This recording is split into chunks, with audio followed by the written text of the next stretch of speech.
सीधे मैं लाल किले से आपके सामने के मौजूद हूँ और ये मेरे पीछे जो स्पॉट दिख रहा है यहीं पे वो धमाका हुआ था जिसे अब चारों तरफ से स्क्वाड ऑफ कर दिया गया, यानी घेर दिया गया है। और इन तस्वीरों में भी आप जो ये पूरा साइट देख रहे हैं, दरअसल यहाँ पे जांच की प्रक्रिया चल रही है। लेकिन मैं आपको बता दूं कि 4 बजे इस वक्त 10 बड़ी खबरों के साथ हम शुरुआत कर रहे हैं और मेरे साथ अलग अलग जगह से यानी 10 जगह से हमारे 10 रिपोर्टर्स होंगे और इस पूरे टेरर मॉड्यूल का हम जो पूरा सिस्टमैटिक वर्क हो रहा था वो किस तरह से काम कर रहे थे, किस तरह से धमाके को अंजाम देने की कोशिश कर रहे थे, इस पर हम खुलासा करेंगे। लेकिन बड़ी खबर के साथ शुरुआत कर रहे हैं जो इस वक्त की सबसे अहम और सबसे बड़ी खबर है वो ये कि एक नया सीसीटीवी फुटेज आया है जिसमें किस तरह से उमर दिल्ली में दाखिल हो रहा है वो नजर आ रहा है। इसके अलावा भी हम आपको ये बताते चले कि दिल्ली में एंटर करते हुए डॉक्टर उमर का सीसीटीवी फुटेज सामने आया है। रेंज के पास भी हम चलेंगे और वहाँ उमर की जो दूसरी कार है इको स्पोर्ट्स वो जो मिली है उसकी भी हम पूरी बारीकियों से जांच चल रही है, उस पर जो अपडेट्स मिले हैं वो भी हम आपको बताएंगे। लेकिन ये भी बता दें कि डॉक्टर शाहीन उमर की डी टीम का पर्दाफाश हुआ है और कानपुर से डॉक्टर आरिफ की गिरफ्तारी के बाद अलर्ट जारी कर दिया गया है। सिर्फ इतना ही नहीं, श्रीनगर से डॉक्टर निसार को भी एनआईए ने पकड़ा है। एनआईए की भी जांच लगातार तेज होती जा रही है। एनआईए भी इस स्पॉट पर भी हमारे साथ मौजूद है। हमारे साथ 10 रिपोर्टर्स जुड़ रहे हैं। आपको सबसे पहले बता दें हमारे साथ मदुरई जुड़ेंगे खांदावली से, वही वो गांव जहां पे दूसरी कार इको स्पोर्ट्स कल देर शाम मिली थी। इसके अलावा विशाल पांडे हमारे साथ होंगे आसिफ अली रोड पर मस्जिद के पास होंगे और राहुल डबास हमारे साथ नूह से जुड़े होंगे।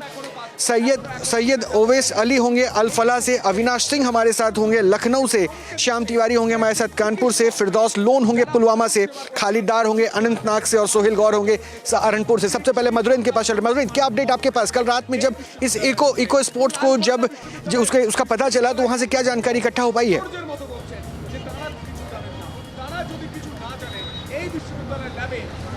देखिए, इको स्पोर्ट वही कार है जिसके जरिए जो है फर्टिलाइजर और अमोनियम नाइट्रेट को ढोया जा रहा था, यानी उसको इकट्ठा किया जा रहा था। जो सबसे बड़े बॉम्ब ब्लास्ट की साजिश थी, उस साजिश का जो सबसे बड़ा तार है वो इस इको स्पोर्ट से जुड़ता है। और साथ ही आप देखिए तो उमर के जो रिलेटिव्स हैं वो इसको ड्राइव कर रहे थे। जाहिर तौर पर आप देखिए तो उमर का जो साला है उसके बहन के घर छोड़ के उसको भागा था और अभी तक जो जानकारी है उसके मुताबिक इसको पूरी तरह से एफएसएल की टीम ने जो है खंगाल लिया है। इसके अंतर्गत जो सैंपल्स मिले हैं उनको इकट्ठा किया गया है, जिसे लैब में भेजा गया है। वहाँ उसको टेस्ट करके पता लगाया जाएगा कि किस किस तरह के विस्फोटक जो हैं वो दरअसल इस कार में ढोए गए थे। और इसके अलावा जो फिंगरप्रिंट्स हैं और अन्य चीज़ें हैं वो भी इकट्ठा की गई है सबूत के तौर पर। बम निरोधक दस्ता सबसे पहले इस कार के पास पहुंचा था, लेकिन चूंकि इसमें कोई बम नहीं मिला उस वक्त, लिहाजा उसके बाद अदर्स जो टीम है उसने कार्रवाई शुरू की। तो ये अपने आप में देखिए तो रेड फोर्ट जो ब्लास्ट है उसकी जो कड़ियाँ हैं उसका अहम किरदार है और इसी अहम किरदार के साथ जो है आतंकियों का जो ट्रेबल है और मूवमेंट है और साथ साथ विस्फोटकों का जो जमावड़ा है उसको करने का पूरा प्लान जो है वो मदुरई मैं लगातार अपडेट लेता रहूंगा, लगातार अपडेट। लेकिन ये कार देखिए किस तरह से इन लोगों ने साजिश के साथ इस कार में किस तरह से विस्फोटक ढोया जा रहा था, ये सब कुछ पता चल चुका है। अगले 1 घंटे लगातार हम आपको लाल किले से ही ये बुलेटिन लेकर आ रहे हैं और आपको बताएंगे एक एक पहलू जो जांच में सामने आया। सबसे पहले इस कार से जुड़ी जो जानकारी है वो हम आपके बीच में रख रहे हैं इस रिपोर्ट के जरिए। देखिए रिपोर्ट।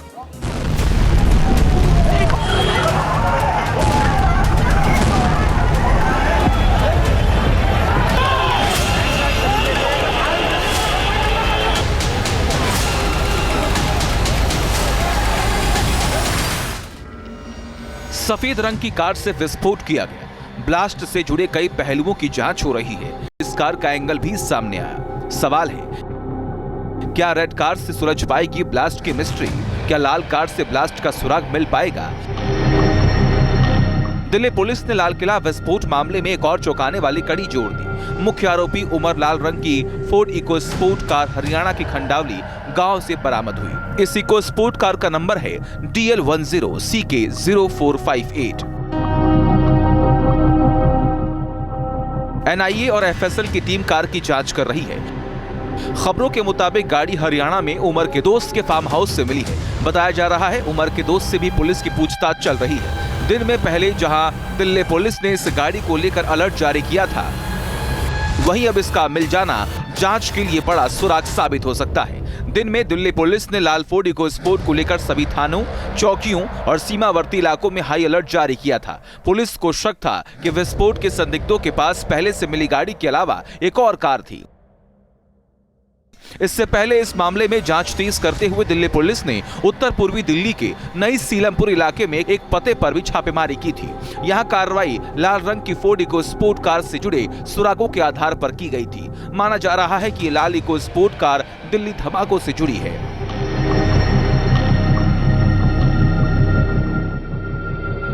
सूत्रों के मुताबिक लाल कार के रजिस्ट्रेशन रिकॉर्ड में सीलमपुर का पता दर्ज था। वाहन का पंजीकरण डॉक्टर उमर उन नबी के नाम पर मिला है, लेकिन जांच में शक है कि गाड़ी खरीदने के लिए फर्जी दस्तावेजों का इस्तेमाल किया गया है।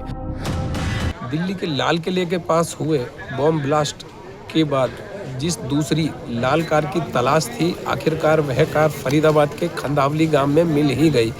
यह कार अभी भी शाकिर, जो कि बोरिंग का काम करता है, उसके घर में खड़ी हुई है। NIA और तमाम जो सुरक्षा एजेंसियां हैं वो यहाँ पर आई हुई हैं और अभी इसको लेकर जाएंगी। जांच के बाद इस कार को यहाँ से ले जाया जाएगा। उमर के नाम यह कार रजिस्टर्ड है और जो दिल्ली बॉम्ब ब्लास्ट हुआ था उससे रिलेटेड यह, उससे संबंधित यह मामले में यह कार लगातार सर्च की जा रही थी।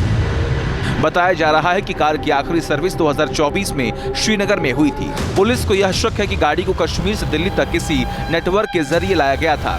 पुलिस जांच में यह भी खुलासा हुआ है कि धमाके के दिन संदिग्धों के साथ एक I-20 कार के अलावा यह लाल इको स्पोर्ट भी मौजूद थी।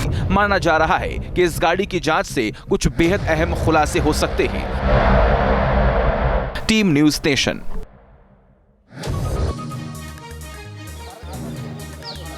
और दिल्ली धमाकों से जुड़ी एक और बड़ी जानकारी आपके बीच में साझा कर दे कि अल फलाह यूनिवर्सिटी में बम निरोधक दस्ता पहुंचा है और वहां पर भारी फोर्स की तैनाती की गई है। सिर्फ इतना ही नहीं, मैं आपको ये भी जानकारी दे दूं कि अल फलाह वही यूनिवर्सिटी है जिसको सो कॉज नोटिस भी जारी किया गया है और इसी यूनिवर्सिटी में सारे डॉक्टर्स कार्यरत थे। और ये भी कहा जा रहा है कि इसी यूनिवर्सिटी में बैठकर इन्होंने प्लानिंग भी की थी और इससे पहले भी वहाँ पर बम स्क्वाड की टीम भी पहुंची थी और इससे वहाँ इकट्ठा जानकारियों को साझा अभी फिलहाल नहीं किया गया, लेकिन आज ये भी जानकारी मिली कि बम स्क्वाड की टीम वहाँ पर पहुंची है और शायद कुछ ऐसे संदिग्ध वस्तु वहाँ बरामद हुए हैं जिसको डिफ्यूज करने के लिए शायद बम स्क्वाड की टीम को वहाँ पहुँचना पड़ा है। और अपडेट लेंगे हम सैयद ओवैस हमारे साथ जुड़े हैं अल फलाह यूनिवर्सिटी से। सैयद क्या जानकारी, बम स्क्वाड वहाँ पर पहुँची है, क्या कुछ अपडेट?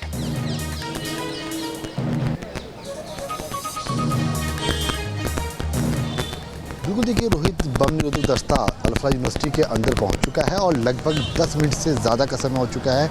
लगातार जांच की जा रही है। साथ ही साथ जब से ब्रेजा कार मिली है तब से यहां पर आला अधिकारियों का जो आने का सिलसिला है वो लगातार जारी है, क्योंकि अगर बात की जाए UP ATS की टीम भी अभी अल फलाह यूनिवर्सिटी के अंदर गई है। दिल्ली क्राइम ब्रांच की टीम है, साथ ही साथ NIA की टीम पहुँची हुई है और बम निरोधक दस्ता यहाँ पर जैसे ब्रेजा की सूचना आई थी कि डॉक्टर शाहीन के नाम पर दर्ज है और अल फलाह यूनिवर्सिटी के परिसर के अंदर खड़ी है, तभी से ही लगातार जो गाड़ियों का सिलसिला था अधिकारियों की वो आने का शुरू हो चुका था। अंदर अभी गाड़ी का पूरी तरह से सर्चिंग अभियान चल रहा है। एक एक चीज़ गाड़ी के अंदर से तलाश की जा रही है, क्योंकि अल फलाह यूनिवर्सिटी के अंदर में अगर बात की जाए बिल्डिंग नंबर 17 की और कमरा नंबर 13 की, जहाँ से तमाम जो साक्ष्य है वो अधिकारी जुटाते हुए नजर आ रहे हैं। पुलिस की जहाँ पर सबसे ज़्यादा पैनी निगाह है, अगर वहाँ की बात की जाए तो एक एक साक्ष्य को जुटाने का काम करती हुई दिल्ली पुलिस के साथ में जो अन्य सुरक्षा एजेंसियाँ हैं वो लगातार नज़र आ रही हैं। हालांकि अभी जो ब्रेजा कार है उस कार का पूरा सर्चिंग अभियान चलता हुआ नज़र आ रहा है और अंदर से जो सूत्र हैं उसकी दोबारा जो जानकारी हम लोग को प्राप्त हो रही है वो साफ तौर पर ये हो रही है कि जो स्टूडेंट हैं उनसे भी NIA की टीम और अन्य सुरक्षा एजेंसियों के जो अधिकारी हैं वो लगातार बातचीत करते हुए नजर आ रहे हैं, उनसे पूछताछ करते हुए नजर आ रहे हैं। क्योंकि डॉक्टर शाहीन की अगर बात की जाए, क्योंकि यहाँ से जो एक डायरी मिली है जिसके अंदर में 8 नवंबर से लेकर के 12 नवंबर तक का जिक्र किया गया है और उसके अंदर में जो PVCN कोड लिखे गए हैं, जो सीक्रेट कोड हैं, उनके बारे में भी अब चर्चा शुरू हो चुकी है। और लगातार सैयद, बहुत बहुत शुक्रिया आपका तमाम जानकारी के। लगातार हम आपको अपडेट भी दे रहे हैं कि अल फलाह वही यूनिवर्सिटी है जिसमें ये सारे डॉक्टर उमर का कनेक्शन जुड़ा हुआ था, शाहीन का कनेक्शन जुड़ा हुआ था और इसीलिए वो शक के दायरे में है। इसके अलावा हालांकि यूनिवर्सिटी प्रबंधन की तरफ से कल ये कहा गया कि इनसे हमारा किसी भी तरह का कोई कनेक्शन उनके पर्सनल चीज़ों से नहीं था, वो यहाँ पे कार्यरत थे और सीधे सीधे पल्ला झाड़ने की कोशिश की गई। विशाल पांडे भी हमारे से जुड़े हुए हैं। विशाल, कार से जुड़ी और क्या अपडेट मिल पाई है?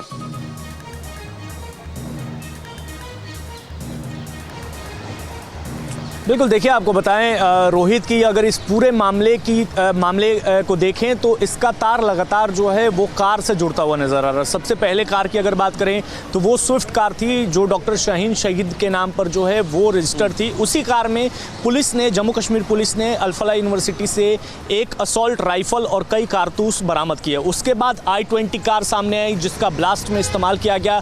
उस कार के सीसीटीवी फुटेज में हम देख सकते हैं कि कार के पिछले सीट पर जो है एक्सप्लोसिव रखा हुआ है और डॉक्टर उमर उस गाड़ी को चलाते हुए नजर आ रहे हैं। इसके बाद तीसरी कार फोर्ड इको स्पोर्ट्स जो है वो सामने आई, जिसको लेकर दिल्ली पुलिस ने आसपास के तमाम बॉर्डर स्टेट पुलिस को अलर्ट जारी किया था। उसको फरीदाबाद से ही बरामद किया गया, खंडावली गांव से। और उसके बाद चौथी कार जो आज पुलिस ने अल-फलाह जो यूनिवर्सिटी है वहां से ब्रीजा बरामद की। माना यह जा रहा है कि ये कार जो है इसका भी इस्तेमाल विस्फोटक खरीदने और उसको यहाँ से वहाँ तक ले जाने में किया गया है। लिहाजा इस पूरे गाड़ियों का जो है फॉरेंसिक टेस्टिंग लगातार जारी है। और आपको बता दें कि अब इस पूरे मामले में चूंकि एनआईए ने इस पूरे केस को टेक ओवर कर लिया है तो लगातार एनआईए के अधिकारी, चाहे हम उस मस्जिद की बात कर ले, फैज इलाही मस्जिद की, जहां पर ब्लास्ट के ठीक पहले उमर जाकर वहां नमाज उसने अदा की थी, वहां कुछ टाइम उसने जो है वो स्पेंड किया था, वहां भी आज दिल्ली पुलिस स्पेशल सेल की टीम भी पहुंची हुई थी और लगातार वहां के कर्मचारियों से, वहां के प्रबंधक टीम से पूछताछ की। और उसके साथ ही आपको बताएं कि लगातार जो रूट मैप तैयार हो रहा है, चाहे हम बदरपुर टोल टैक्स की बात कर ले या फिर दिल्ली के अलग अलग इलाकों की रोहित बात कर लें, चाहे कनॉट प्लेस की बात की जाए या ठीक है विशाल, मैं आपके पास आ रहा हूँ। विशाल, मैं आपके पास आ रहा हूँ। देखिए 4 गाड़ियों के ऊपर जो है जांच लगातार सब फोकस कर रहे हैं और सबसे बड़ी बात ये भी है कि इन गाड़ियों के साथ ये सीधे से कनेक्शन सामने आ रहा है कि हो सकता है कि जो विस्फोटक थे वो इनसे ढोया गया हो, लेकिन उमर का डीएनए मैच हो गया है। और उमर के बारे में जो जानकारी उससे जुड़ी एक रिपोर्ट भी है, वो देख लीजिए पहले।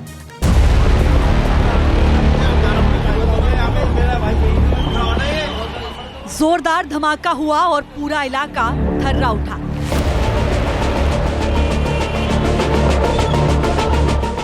ये खौफनाक मंजर 10 नवंबर को लाल किला के पास हुए ब्लास्ट के वक्त का है।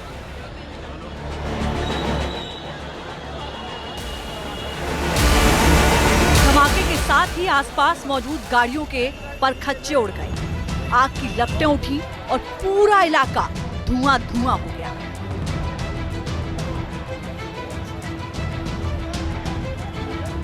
धमाके ने दिल्ली समेत पूरे देश को दहलाया और अब जांच में कई बड़े खुलासे हो रहे हैं। ये साफ हो चुका है कि धमाके वाली कार में डॉक्टर उमर उन्नवी सवार था। उसका डीएनए मैच हो गया है। जांच टीमों को कार से उमर के दांत, हड्डियां, खून लगे कपड़े के टुकड़े और पैर का हिस्सा मिला था। ये सभी सैंपल उमर की मां के डीएनए से मैच हो गए हैं। लाल किले के बाहर धमाका करने वाला डॉक्टर उमर की अब पहचान हो गई है मृतकों में और ये भी स्पष्ट हो गया है कि डॉक्टर उमर के डीएनए की पहचान, उसका मिलान उसकी मां के साथ कर लिया गया है, यानी वो भी दिल्ली में हुए धमाके में मारा गया था। अभी भी इस इलाके में डॉक्टर उमर का कार ड्राइव करते हुए सीसीटीवी वीडियो पहले ही सामने आ चुका था, जिसमें वो मास्क पहने हुए था। रेड लाइट के पास जब कार रुकी थी, वीडियो उसी वक्त का है। डॉक्टर उमर का पूरा कच्चा चिट्ठा एजेंसियों ने जुटा लिया है। एमबीबीएस की पढ़ाई करने से लेकर आतंक की यूनिवर्सिटी तक वो कैसे पहुंचा, इसके तमाम तार जोड़े गए। डॉक्टर उमर उन्नवी पुलवामा के कोयल गांव का रहने वाला था। उमर की पैदाइश 1993 की है। उमर शुरुआत से ही पढ़ाई में तेज था। पिता की नौकरी छूटने के बाद मां शमीमा ने उमर की पढ़ाई का जिम्मा उठाया। आर्थिक हालात खराब हुए तो घर का सामान तक बेच दिया। 2017 में उमर श्रीनगर के गवर्नमेंट मेडिकल कॉलेज से एमबीबीएस पास करके डॉक्टर बना। जीएमसी श्रीनगर से ही उमर ने एमडी की डिग्री हासिल की और अनंतनाग के गवर्नमेंट मेडिकल कॉलेज में सीनियर रेजिडेंट बना। करीब 1.5 साल पहले उमर फरीदाबाद चला गया और अल-फलाह यूनिवर्सिटी की school of medical sciences and research में असिस्टेंट प्रोफेसर के बतौर काम करना शुरू किया। परिवार वालों को लगा कि अब सब ठीक हो जाएगा, लेकिन 10 नवंबर को जो हुआ उसने सबको हिला कर रख दिया। हालांकि अभी भी परिजनों के लिए भरोसा नहीं हो रहा है। नहीं लगता जैसा वो था ना हमारे घर में, उसका रवैया जैसा वो था, मैं यही कहूँगी कि वो नहीं हो सकता। वो ऐसा काम कर ही नहीं सकता। कितने सालों से वो फरीदाबाद में थे? मैंने कहा ना 1.5 साल से वो वहाँ था। प्रोफेसर? हाँ, पढ़ाते थे? हाँ पढ़ाते। डॉक्टर के साथ साथ वहाँ पढ़ाते थे? हाँ डॉक्टर के साथ वहाँ वो पढ़ाते भी। किस कॉलेज में? अल-फलाह। अल-फलाह में? हाँ अल-फलाह में। डॉक्टर उमर की सगाई भी हो चुकी थी और परिवार अगले साल उसके निकाह की तैयारी कर रहा था, मगर उमर तो जिहाद के रंग में रंग चुका था। दिल्ली ब्लास्ट की शुरुआती जांच रिपोर्ट में यह बताया जा रहा है कि अनंतनाग में नौकरी करने के दौरान डॉक्टर उमर टेलीग्राम के जरिए पाकिस्तानी आतंकियों और पुलवामा में मौजूद लोकल हैंडलर्स के संपर्क में आया। ग्रुप के जरिए पाकिस्तानी लोगों से बातचीत शुरू की। शुरुआत में कश्मीर की आजादी और कश्मीरियों की आवाज दबाने के कथित मुद्दों पर बात होती थी, लेकिन बाद में ग्लोबल जिहाद और बदले जैसी चीजों पर बात होने लगी। धीरे धीरे उमर आतंक के व्हाइट कॉलर गैंग का हिस्सा बन गया। पढ़ते पढ़ते उमर ने कब आतंक की राह पकड़ ली, परिवार को इसकी भनक तक नहीं लगी। पिछले लास्ट फ्राइडे को मैंने उसके साथ बात की। उसने कहा भाभी मैं घर आ जाऊंगा। लास्ट फ्राइडे को मैंने उसके साथ बात की। उसने कहा कि मैंने बोला घर आ जाओ ना भैया। उसने कहा हाँ आ जाऊंगा 2-3 दिन के बाद। लेकिन उसने हमें पहले ही बोला था कि मुझे एग्ज़ाम है, मुझे लाइब्रेरी में पढ़ना है। हमें पता था क्योंकि उसकी इन्वॉल्वमेंट पढ़ाई के अलावा किसी और चीज़ में नहीं थी। हमें पता था ये पढ़ता था, मतलब इतना काबिल, इतना होनहार बेटा किसी का नहीं होगा जितना वो था। दिल्ली धमाके में डॉक्टर उमर मारा गया। जब उसका ट्रैक रिकॉर्ड खंगाला गया तो यह भी पता चला कि अनंतनाग के अस्पताल में उसकी लापरवाही से एक मरीज की मौत हो गई थी। दरअसल वो ड्यूटी से अचानक गायब हो गया था, जिससे मरीज को इलाज नहीं मिल पाया और उसकी जान चली गई। पूरे मामले की जांच हुई तो उमर दोषी पाया गया। कई बार बुलाने के बाद भी उमर कमेटी के सामने नहीं गया और उसे नौकरी से बर्खास्त कर दिया गया। इसके बाद ही उमर ने फरीदाबाद की अल-फलाह यूनिवर्सिटी ज्वाइन कर ली। फरीदाबाद में उमर पूरी तरह आतंक का व्हाइट कॉलर मॉड्यूल आगे बढ़ाने में जुट गया। यहाँ डॉक्टर मुजम्मिल, डॉक्टर शाहीन समेत कुछ और आतंकियों का ग्रुप बड़ी साजिश को अंजाम देने की प्लानिंग बना रहे थे। ऐसा हमने कुछ नहीं, हम क्या किसी गैर से भी पूछ सकते हो, किसी गैर से भी, हमारे दुश्मन से भी पूछो ना, वो भी बोलेगा कि उमर नबी कैसा था। दुश्मन भी दुआओं में मानते होंगे इस जैसा बेटा रब हमें भी दे। मैंने कितनी दफ़ा बोला कि वो कितना अच्छा था। उसकी कोई इन्वॉल्वमेंट हो ही नहीं सकती है कि हम खुद परेशान हैं। लास्ट फ्राइडे को जब उसने मुझसे बात की, बेफिक्र होके जैसे वो बात करता था वैसे उसने मुझसे बात की। कोई परेशानी की? नहीं परेशानी के बगैर, हाँ जैसे वो मतलब रोज़ बात करता था वैसे उस समय भी उसने बात की। एजेंसियां उन तमाम लोगों तक पहुंचने की कोशिश में हैं जिनके साथ डॉक्टर उमर का संपर्क था। दिल्ली में संभावित लॉजिस्टिक सपोर्ट नेटवर्क की भी पड़ताल की जा रही है। साथ ही आतंकी नेटवर्क के फंडिंग पैटर्न और विदेशी लिंक को भी ट्रैक किया जा रहा है। Team news nation.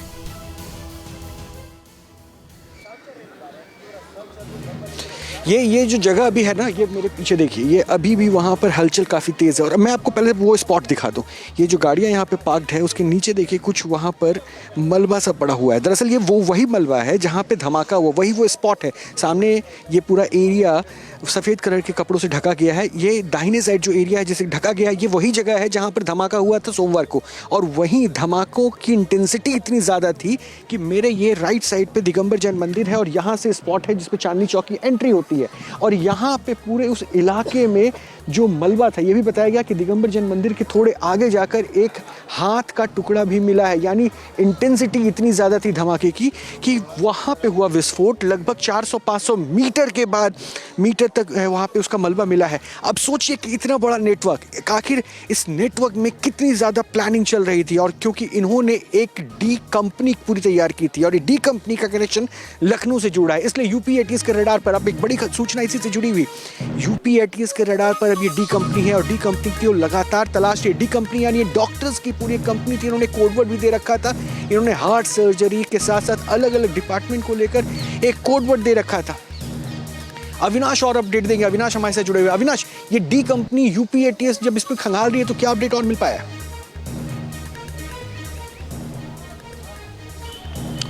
बिल्कुल, देखिए रोहित, आतंक की सबसे बड़ी साजिश को यूपी एटीएस भी डिकोड करने में जुटी हुई है और अब तक यूपी एटीएस के हाथ जो कुछ भी लगा है, चूंकि उसके हवाले से जो खबर आ रही है कि इन्होंने बाकायदा एक टीम डी बनाई हुई थी। टीम डी यानी कि शाहीन के जो साथी डॉक्टर थे वो उस टीम का हिस्सा थे और बाकायदा ये आपस में कोड वर्ड में बात किया करते थे। ये जानकारी भी सामने आई है कि जैश के टॉप कमांडर को जो मैसेज भेजा गया था शाहीन की तरफ से, उसमें टीम डी का जिक्र था और उसमें तमाम ऐसे कोड वर्ड थे जैसे कि ऑपरेशन थिएटर, यानी कि इस टीम के लोग जहां रेकी करने जाते थे उसको ऑपरेशन थिएटर का नाम दिया गया था। इसके अलावा दवाइयों के नाम पर जो अलग अलग स्पेशलिस्ट होते हैं वो इनका पूरा कोडवर्ड था। और सबसे महत्वपूर्ण बात देखिए कि इस पूरे ऑपरेशन का जो नाम रखा गया था वो नाम था ऑपरेशन हमदर्द।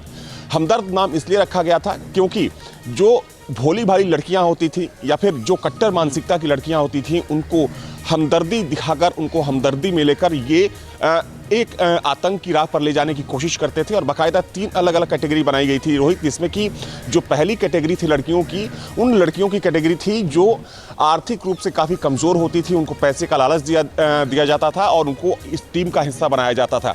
इसके अलावा जो दूसरी कैटेगरी थी वो उन लड़कियों, उन महिलाओं की थी जो अच्छे घरों की थी, यानी कि जो बुर्का नहीं पहनती थी, हिजाब नहीं पहनती थी, लेकिन उनके भी सपने जो थे काफ़ी ऊंचे होते थे। और जो तीसरी कैटेगरी थी वो उन लड़कियों और महिलाओं की थी जो पहले से ही कट्टर मानसिकता की शिकार थी।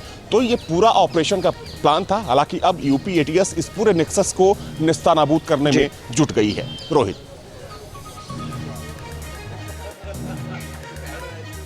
बिल्कुल अविनाश, मैं आपके पास आऊंगा वापस, लेकिन मैं आपको बता दूं कि डी कंपनी किस तरह से काम करने की कोशिश में थी और डी कंपनी कितनी बड़ी साजिश के साथ काम आगे बढ़ाने की कोशिश में थी, ये सब कुछ समझ में आएगा इस रिपोर्ट के जरिए। देखिए जरा किस तरह से ये डी कंपनी का डिकोड करने की पूरी तैयारी यूपी एटीएस की तरफ से है।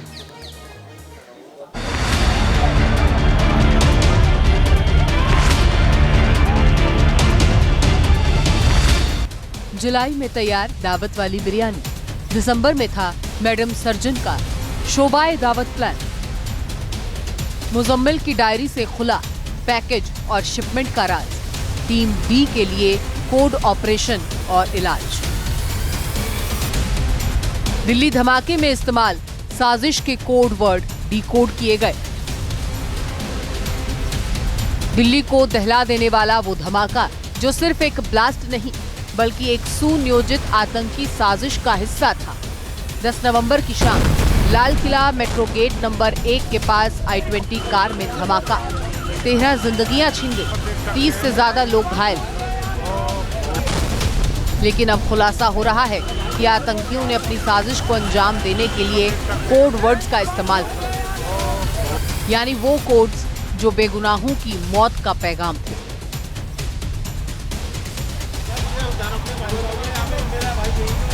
एनआईए की एक टीम डिजिटल फॉरेंसिक से चैट्स डिकोड कर रही है। छापे मारे गए फरीदाबाद से लेकर कश्मीर तक, सहारनपुर से लखनऊ तक। इस आतंकी कांड का मास्टरमाइंड पाकिस्तान का आतंकी संगठन जैश है, इसमें कोई शक नहीं। लेकिन जैश की महिला विंग जमातुल मोमिनात की Indian chief doctor Shaheen Shahid को लेकर तमाम जो खुलासे हो रहे हैं वो चौंका रहे हैं। आतंकी डॉक्टर शाहीन श्रीलंका के LTTE की तर्ज पर काम करना चाहती थी। वो भारत में मौजूद मुस्लिम लड़कियों को जिहादी बनाना चाहती थी। वो गरीब लड़कियों को शिकार बनाना चाहती थी और इसके लिए आतंकी संगठन जैश-ए-मोहम्मद से उसे फंडिंग मिल रही थी। डॉक्टर शाहीन शाहिद मसूद अजहर की बहन सादिया अजहर और आफिरा बीबी के कहने पर ही भारत में जैश के महिला विंग जमातुल मोमिनात को तैयार कर रही थी।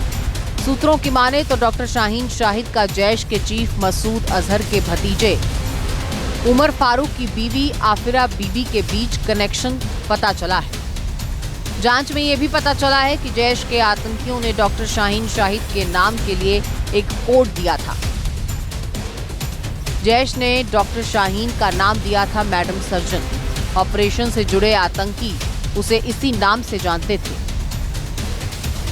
गरीब और मासूम लड़कियों को आतंक के जाल में फंसाने के लिए डॉक्टर शाहीन कई महीनों से काम कर रही थी। बाकायदा जैश के हेडक्वार्टर से उसके लिए निर्देश आते थे।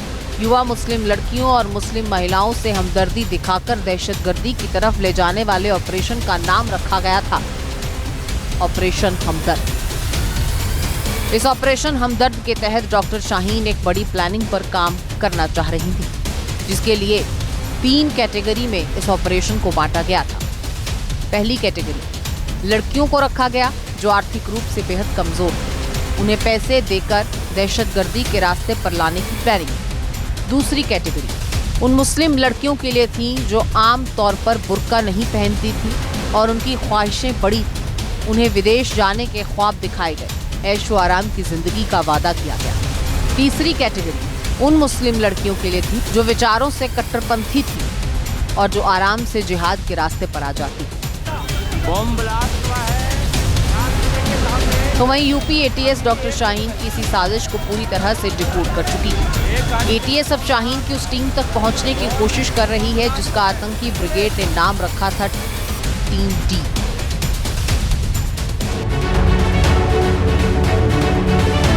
आपको बताते हैं कि ये टीम डी क्या है और किस तरह से ये देश में धमाकों की साजिश को अंजाम दे रही थी। टीम डी में शामिल थे डॉक्टर शाहीन के डॉक्टर दोस्त। जैश को भेजे गए संदेश में भी टीम डी का जिक्र है। शाहीन के चैट बॉक्स में भी टीम डी का जिक्र है। जैश भारत में मौजूद आतंकी ब्रिगेड से बातचीत के लिए कोड वर्ड का इस्तेमाल करता था। डॉक्टर शाहीन और उसके साथी भी इसी कोड के जरिए देश को लहूलुहान करने की साजिश रच रहे थे। क्योंकि डॉक्टर शाहीन की आतंकी ब्रिगेड में शामिल ज्यादातर आतंकी डॉक्टर थे, इसीलिए कोड वर्ड भी ऐसा ही तैयार किया गया कि किसी को शक न हो। चैट बॉक्स में जो शब्द मिले हैं उन्हें देखकर ऐसा कतई नहीं लगेगा कि इन शब्दों का इस्तेमाल आतंकियों के लिए किया गया। आतंकी के लिए स्पेशलिस्ट इस्तेमाल होता था। किसी आतंकी को हार्ट स्पेशलिस्ट कहा जाता था तो किसी को आई स्पेशलिस्ट, किसी के लिए फिजिशियन शब्द का भी इस्तेमाल किया जाता था। डॉक्टर शाहीन की टीम डी के लिए कामों का भी बंटवारा अलग अलग किया गया। साजिश को अंजाम तक पहुंचाने के लिए ज्यादातर मेडिकल टर्म का इस्तेमाल होता था। धमाके, विस्फोटक और हमले के लिए भी यही शब्द इस्तेमाल होते थे। मकसद डिजिटल निगरानी से बचना था।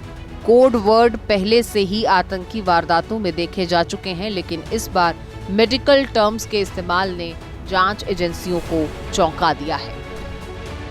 पैसों का इंतजाम करने के लिए ऑपरेशन की तैयारी शब्द का इस्तेमाल होता था। छोटे हथियार के लिए मेडिसिन स्टॉक का इस्तेमाल किया जाता था। रैकी वाली जगह को लेकर ऑपरेशन थिएटर शब्द का इस्तेमाल किया गया।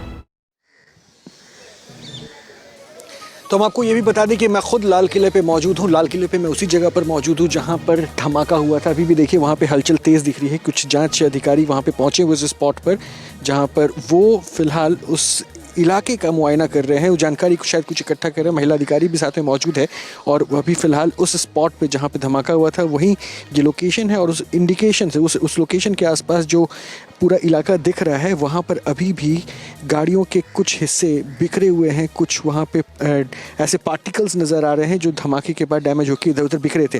बहरहाल मैं खुद लाल किले पे मौजूद है। इसके अलावा मेरे साथ अलग अलग जगहों से 10 रिपोर्टर भी मौजूद हैं जो इन तमाम कड़ियों को 10 बड़ी जो कड़ियाँ हैं उन कड़ियों पे जो प्रश्न हैं उनका उत्तर तलाश रहे हैं। हमारे साथ लगातार रिपोर्टर्स हैं। हमारे साथ मधुरेंद्र हैं खांदीवाली से जुड़े हुए हैं जहाँ पर इको स्पोर्ट्स कार उमर की मिली। हमारे साथ विशाल पांडे हैं आसिफ अली रोड पर। राहुल डबास नू से, क्योंकि नू का कनेक्शन भी इस धमाके में जुड़ता हुआ दिख रहा है।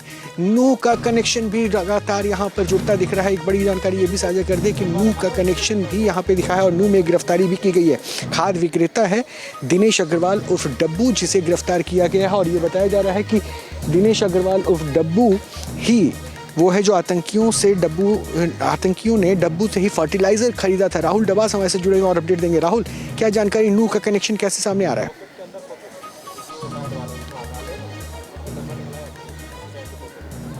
देखिए, नू का कनेक्शन इस लिहाज से सामने आ रहा है क्योंकि अल शफा यूनिवर्सिटी से जो डॉक्टर है, खासतौर पे डॉक्टर उमर और डॉक्टर शाहीन, वो यहाँ पर पहुँचते हैं और यहाँ पर पहुँच कर के ये रेकी की जाती है कि कहाँ से फर्टिलाइज़र ख़रीदा जा सकता है। अगर के की बात करें तो 50-50 किलो की बोरी में होता है और 50 किलो की बोरी को 20 क्विंटल से आप मल्टीप्लाई कर दीजिए, यानी 20 क्विंटल कुल मिलाकर के खरीदा जाना था।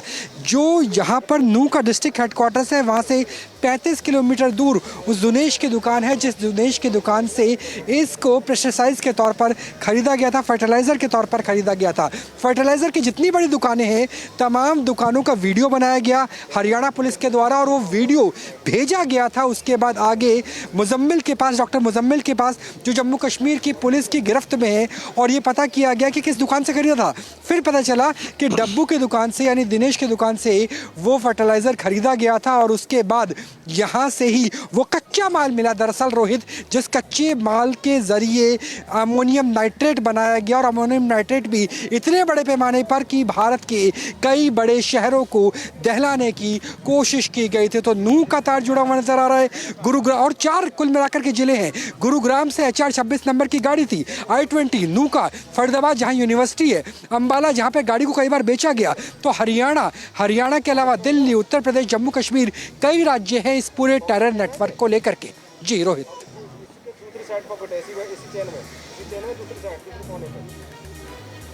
बिल्कुल राहुल, और यही कनेक्शन जो है नूह का, वो ये बता रहा है कि किस तरह से साजिश की गई थी। नूह में जिस फर्टिलाइज़र की दुकान से ये विस्फोटक बनाने में जो फर्टिलाइज़र का इस्तेमाल होता है वो खरीदा गया था, उसका कनेक्शन भी सामने आ चुका है। और नूह किस तरह से जुड़ चुका है इन धमाकों से, एक बार इस पर एक रिपोर्ट देखते हैं।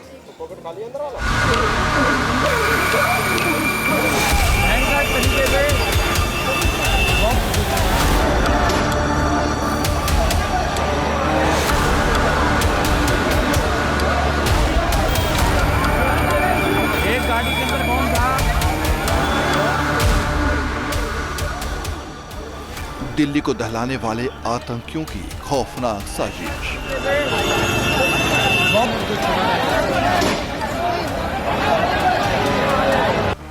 11 महीने से लगातार कर रहे थे टेरर प्लान पर काम।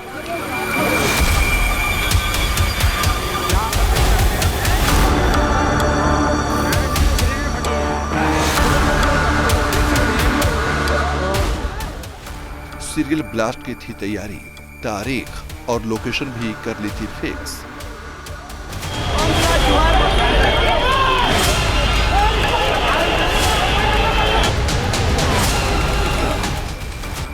दस नवंबर को लाल किले के पास ब्लास्ट हुआ। कुछ ही सेकंड में तबाही मची। पूरी वारदात को लेकर अब जांच एजेंसियों को कई अहम सुराग मिले हैं। जांच में जैसे जैसे साजिश के तार जुड़ रहे हैं, वैसे वैसे हैरान करने वाले खुलासे भी हो रहे हैं।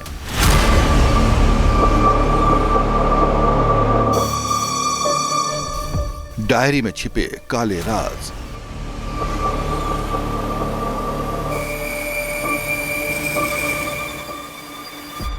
दिल्ली में सफेद रंग की I-20 कार में धमाका हुआ था। अब यह भी खुलासा हुआ है कि आतंकी 2 नहीं बल्कि 4 गाड़ियों में ब्लास्ट की साजिश रच रहे थे। संदिग्ध हमलावर 2 और पुरानी गाड़ियां तैयार करने की प्लानिंग कर रहे थे। इनमें विस्फोटक रखे जाते और टारगेट को बड़ा किया जाता।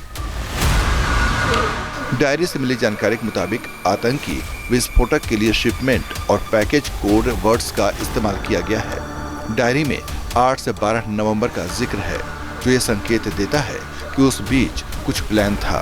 इसके अलावा ऑपरेशन शब्द का भी जिक्र किया गया है। सूत्रों ने बताया कि डायरी में करीब 25 लोगों के नाम भी मिले हैं, जो ज्यादातर जम्मू कश्मीर और फरीदाबाद के हैं। फरीदाबाद का जिक्र भी आतंकी डॉक्टर की डायरी में मिला है। डॉक्टर उमर, जो कि संदिग्ध आतंकी जिसकी ब्लास्ट में मौत हो गई ऐसा माना जा रहा है, उसकी डायरी और डॉक्टर मुजम्मिल शकील की डायरी अल फलाह यूनिवर्सिटी से पुलिस को मिली है। आपको बताएं कि अल फलाह यूनिवर्सिटी में ये दोनों एज अ प्रोफेसर पढ़ाते थे, वहाँ डॉक्टर के रूप में काम करते थे और उसी यूनिवर्सिटी के कमरों से डायरी मिली है। लिहाजा इस डायरी से पुलिस को काफ़ी कुछ जो है मदद मिल सकती है आगे जांच में, क्योंकि इस डायरी में कोड वर्ड में कई ऐसी सारी चीज़ें लिखी हैं जो पुलिस के लिए काफ़ी मददगार साबित हो सकती हैं। 6 दिसंबर को 6 धमाकों की साजिश।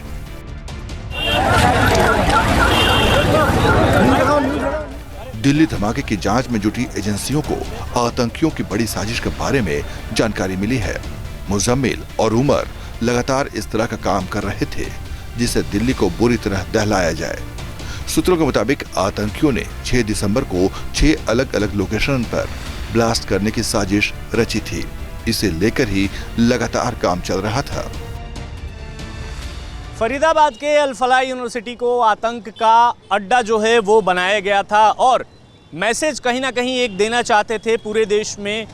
आतंक को लेकर जो है एक संदेश इन आतंकियों की तरफ से देने की पूरी कोशिश करवाई जा रही थी और इसी पूरे घटनाक्रम में दिल्ली में ये ब्लास्ट देखने को मिला, जहां पर अभी तक 13 लोगों की जान जा चुकी है, 20 से ज़्यादा लोग घायल हैं और कहीं ना कहीं पूरी प्लानिंग और प्लॉटिंग के तहत सीरियल ब्लास्ट जो है वो करने का इनका प्लान था। लेकिन सुरक्षा एजेंसियों को उसके ऐन पहले 2900 किलो विस्फोटक सामग्री जो है वो मिल गया, पुलिस ने बरामद किया और अब कहीं ना कहीं लगातार जो पूरी चेन है इन आतंकियों की उसको पकड़ने में पुलिस और सुरक्षा एजेंसियां पूरी तरीके से लगी हुई है।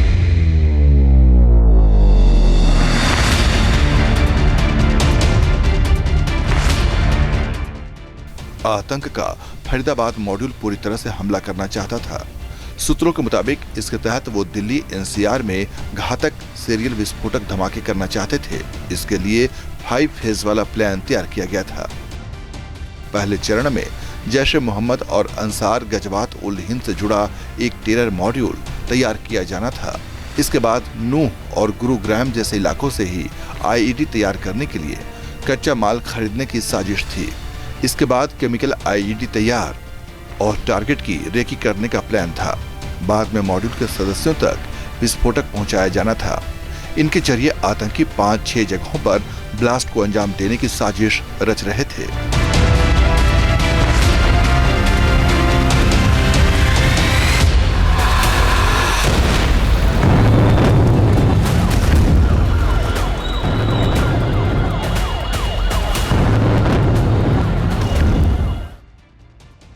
सूत्रों के मुताबिक जांच में यह भी पता चला है कि लाल किला विस्फोट के आरोपी डॉक्टर मुजम्मिल, डॉक्टर अदील, उमर और शाहीन ने मिलकर लगभग 20 लाख रुपए नकद जुटाए, जो उमर को सौंपे गए। बाद में उन्होंने गुरुग्राम, नूह और आसपास के इलाकों से आईईडी तैयार करने के लिए 3 लाख रुपए का 20 क्विंटल से ज्यादा एनपीके उर्वरक खरीदा। उमर और डॉक्टर मुजम्मिल के बीच पैसों का विवाद भी था। उमर ने सिग्नल ऐप पर 2 से 4 सदस्यों वाला एक ग्रुप भी बनाया था। सवाल तो ये भी उठता है कि जितने बड़े पैमाने पर अमोनियम नाइट्रेट विस्फोटक के तौर पर इस्तेमाल की गई और मिली, तो ऐसा तो नहीं कि कुछ अमोनियम नाइट्रेट अभी भी बाहर हो पुलिस की रेड से, पुलिस की दबिश से, और कहीं डॉक्टर उमर की तर्ज पर अभी भी कुछ गाड़ियां ऐसे तो नहीं जो विस्फोटकों को लेकर के दिल्ली एनसीआर में कहीं मौजूद हो सकती है। टेरर नेटवर्क से लेकर टेरर फंडिंग तक, डॉक्टर उमर की डीएनए सैंपल से लेकर के टर्की और पाकिस्तान के कनेक्शन तक हर एक सबूत को खंगालने की कोशिश अब राष्ट्रीय जांच एजेंसी यानी एनआईए कर रही है, खुफिया एजेंसियों के साथ संपर्क साधते हुए।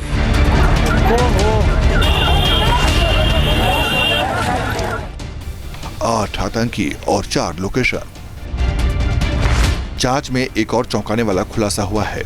सूत्रों के मुताबिक गिरफ्तार आतंकियों से पूछताछ में पता चला है कि धमाकों के लिए कुल 8 लोग तैयार किए गए थे, जिन्हें 4 लोकेशन पर विस्फोट करना था।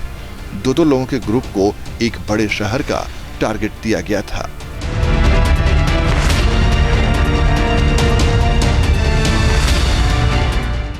आतंकियों के मंसूबे बेहद खौफनाक थे और फरीदाबाद की अल फलाह यूनिवर्सिटी की आड़ में सफेदपोश चेहरे बेहद शातिर तरीके से अपने काम में जुटे थे। आतंकियों के विदेशी नेटवर्क से जुड़ी भी कई जानकारियां एजेंसियों को मिली हैं। माना जा रहा है कि व्हाइट कॉलर टेरर मॉड्यूल से जुड़े तमाम लोगों तक जल्द से जल्द पहुंचा जाए। एजेंसियां इसकी कवायद में जुटी हैं। Team news nation.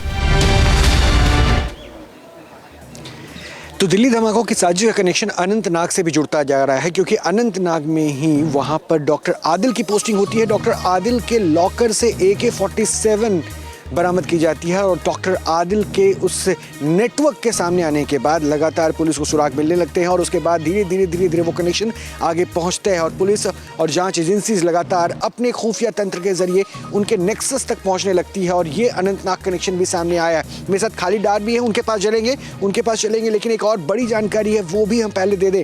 हमारे साथ एक खालिद डार के पास जाए उससे पहले बता दें कि मास्टरमाइंड मौलवी इरफान को लेकर भी एक बड़ा खुलासा हुआ है। इरफान युवाओं को कट्टरपंथ की राह पर ले गया, ये सोर्सेज बता रहे हैं। वो लगातार ऐसे लोगों को ब्रेन वॉश करता था जो कट्टरपंथी सोच के साथ जुड़े हुए थे और आतंक का नेटवर्क बनाने के लिए डॉक्टर्स को टारगेट किया गया।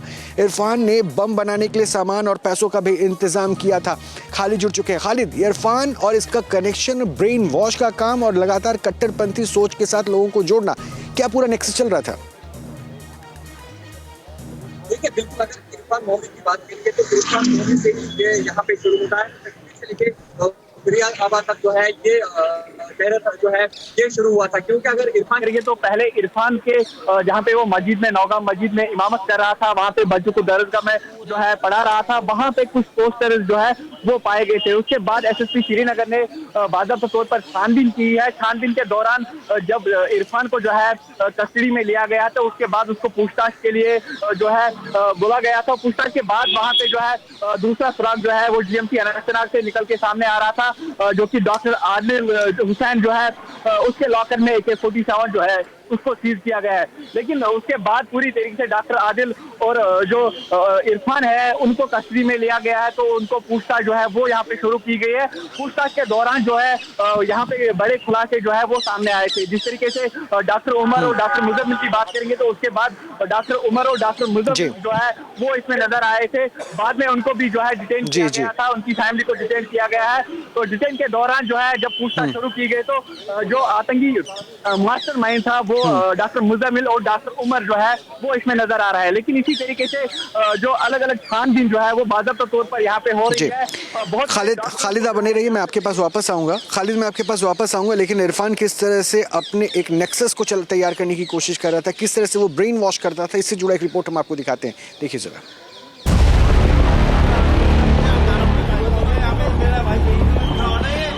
दिल्ली ब्लास्ट का जम्मू कश्मीर कनेक्शन, टेररिज्म की व्हाइट कॉलर फैक्ट्री पर बड़ा खुलासा, गिरफ्त में आतंक के फरीदाबाद मॉड्यूल का मास्टरमाइंड, नाम इमाम इरफान अहमद, काम मजहब के नाम पर युवाओं को भड़काना। ये वो शख्स है जिसे फरीदाबाद मॉड्यूल का मास्टरमाइंड माना जा रहा है। इसका लिंक दिल्ली धमाके से भी जुड़ रहा है। फरीदाबाद में हुए ताबड़तोड़ एक्शन और विस्फोटक बरामद होने के बाद जम्मू कश्मीर पुलिस ने इमाम इरफान अहमद को गिरफ्तार किया है। अब तक की जांच में जो खुलासे हुए हैं वो बेहद चौंकाने वाले हैं। आरोप है कि इरफान अहमद साजिश के तहत काम कर रहा था। इसके तहत उसने आतंकवाद को बढ़ावा देने के लिए पढ़े लिखे छात्रों को टारगेट किया।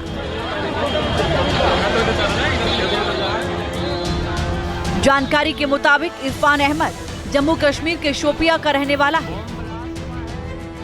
वो श्रीनगर में गवर्नमेंट मेडिकल कॉलेज में पैरामेडिकल स्टाफ के तौर पर काम करता था। यहीं से उसने छात्रों के दिमाग में जिहादी जहर फैलाना शुरू किया। सोची समझी साजिश के तहत उसने मेडिकल के कई छात्रों को कट्टरपंथी बनाने का खेल शुरू किया। इरफान की अगर हम बात करेंगे, जो कि मौलवी के तौर पे एज श्रीनगर मस्जिद में जो है यहाँ पे काम कर रहा था, लेकिन इरफान जो है दक्षिण कश्मीर के शुपियन का रहने वाला है। ये जीएमसी श्रीनगर में काम कर रहा था, लेकिन जीएमसी श्रीनगर में जितने भी यंग स्टूडेंट्स थे इनको जो है ब्रेन वॉश कर रहा था। बाकायदा तौर पर जो इनको स्टूडेंट्स को जो है आतंकियों का जो ट्रैक है वो अप्लाई कर रहा था। लेकिन पूरी तरीके से अगर देखा जाएगा कि जिस तरीके से यहाँ पे पूछताछ पुलिस की तरफ से हो रही थी, यहाँ पे साफ नजर आ रहा है कि इरफान अहमद जो है वो इस आतंकी जो कि दिल्ली ब्लास्ट में हुआ है, खास करके जो इस टेरर आतंकी मास्टर जो उमर है उसके साथ शामिल। इमाम इरफान को लेकर अब तक की जांच में कई ऐसे लिंक मिले हैं जिनके बारे में सोचकर भी हैरानी होती है। खुफिया सूत्रों के मुताबिक इरफान ने मेडिकल के छात्रों को कट्टरपंथी बनाने में अहम रोल निभाया।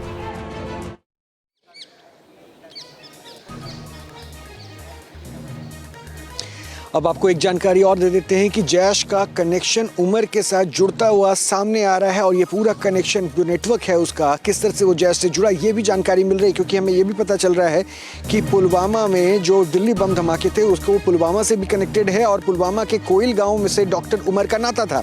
उमर का संपर्क अफीरा बीबी से भी था और पुलवामा अटैक की मास्टरमाइंड की पत्नी है अफीरा और उसके साथ संपर्क था और पुलवामा से ये कनेक्शन जुड़ा है और पुलवामा से हमारे साथ फिरदौस लॉन भी जुड़ रहे हैं, वो बताएंगे पूरा कनेक्शन जैश के साथ कैसे उमर का था। फिरदौस, जैश से जुड़ा हुआ नेटवर्क पता चल रहा है, ये क्या पूरी जानकारी उमर को लेकर? जी रोहित, मैं आपको बता दूं, सुबह जब ये रिपोर्ट सामने आई, क्योंकि जो उमर नबी, डॉक्टर उमर नबी है, वो जो डीएनए टेस्ट हुआ उसमें जो है उसके जो है वो पाए गए हैं। उसके बाद जो है हम उनके घर चले गए, लेकिन वहाँ सारे घर वाले जो, और वो जो मैंने उनके साथ 2 रोज पहले भी बात की है, उनकी भाभी से बात की है, तो मैंने उनसे पूछा उनका स्वभाव कैसा था, वो घर में किस तरह जो आया करते थे और बातचीत कैसे करते थे। तो उनका बिल्कुल साफ तौर पर ये कहना है उसका जो स्वभाव था वो बिल्कुल साधारण सा था और डॉक्टर उमर नबी जो थे वो काफ़ी अच्छे थे, काफ़ी वेल क्वालिफाइड थे। एक तो डॉक्टर, ऊपर से वो एक जो है प्रोफेसर भी थे। और उसके साथ साथ हमने उनसे ये भी पूछा कि साल में कितनी दफ़ा आते थे, वो उन्होंने ये भी कहा कि साल में नहीं बल्कि 2 महीने के बाद वो घर आते थे। और उसके साथ साथ जब हमने कई सारे जो सोर्सेस की बातें की तो उसमें बहुत बहुत शुक्रिया अभी आपका, आपसे हम अपडेट लेते रहेंगे। लेकिन मैं एक बात और भी बता दूं, क्योंकि हमारे पास एक और जानकारी मिल रही है, वो भी बहुत ज़रूरी है, कानपुर से ये जानकारी मिल रही है। कानपुर से डॉक्टर आरिफ की गिरफ्तारी हुई है, कानपुर से डॉक्टर आरिफ की गिरफ्तारी हुई और यूपी ATS ने डॉक्टर आरिफ को गिरफ्तार किया है। डॉक्टर आरिफ की गिरफ्तारी के बाद अलर्ट है, LPS इंस्टीट्यूट ऑफ कार्डियोलॉजी में सभी का वेरिफिकेशन होगा। एक और डॉक्टर की गिरफ्तारी और यूपी ATS के रडार पर ये चढ़ा है। श्याम तिवारी अपडेट देंगे। श्याम, जानकारी दीजिए।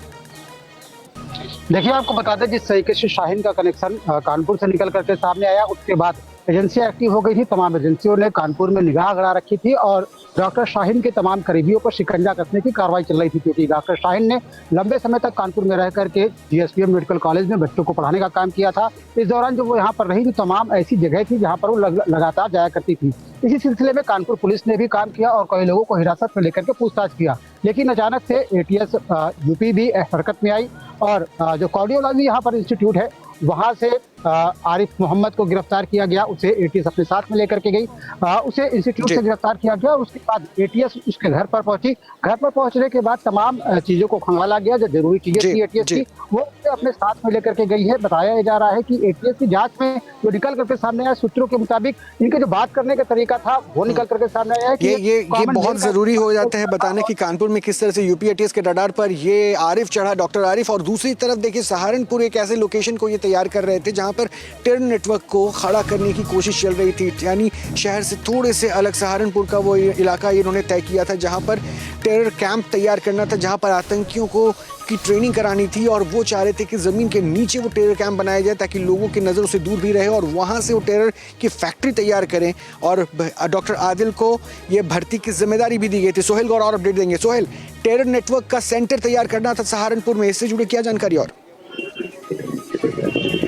देखिए, बिल्कुल आपको मैं बता दूं, जिस तरह से मास्टरमाइंड शाहीन ने आदिल को ये जिम्मेदारी सौंपी थी कि सहारनपुर के अंदर एक मिनी रिक्रूटमेंट सेंटर बनाया जाए और सहारनपुर का ऐसा जगह चिन्हित किया जाए जहां पर आवाजाही कम हो, शहर से दूर हो, लोगों की निगाह से बचा जा सके। आपको बता दें कि देखिए, सहारनपुर यहाँ पर जो है दीनी तालीम का हब कहा जाता है। यहाँ पर ऐसे बहुत सारे छात्र हैं जो दीनी तालीम के साथ साथ मेडिकल के अंदर भी काम कर रहे हैं और सहारनपुर के अंदर ये बेहद आसान शिकार जो है इन लोगों के लिए थी। और अदिल इसीलिए अतनान के GMC हॉस्पिटल से सहारनपुर आया था। सहारनपुर 1 वर्ष पहले आया था, लगातार हॉस्पिटल बदल रहा था और अम्बाला रोड स्थित फेमस हॉस्पिटल में इस समय कार्यरत था। एक और हॉस्पिटल से इसकी बातचीत चल रही थी, लेकिन वहां बातचीत अधूरी रही, तो अभी नया ट्रांसफर नहीं हो पाया था। उससे पहले पुलिस के हत्थे चढ़ गया।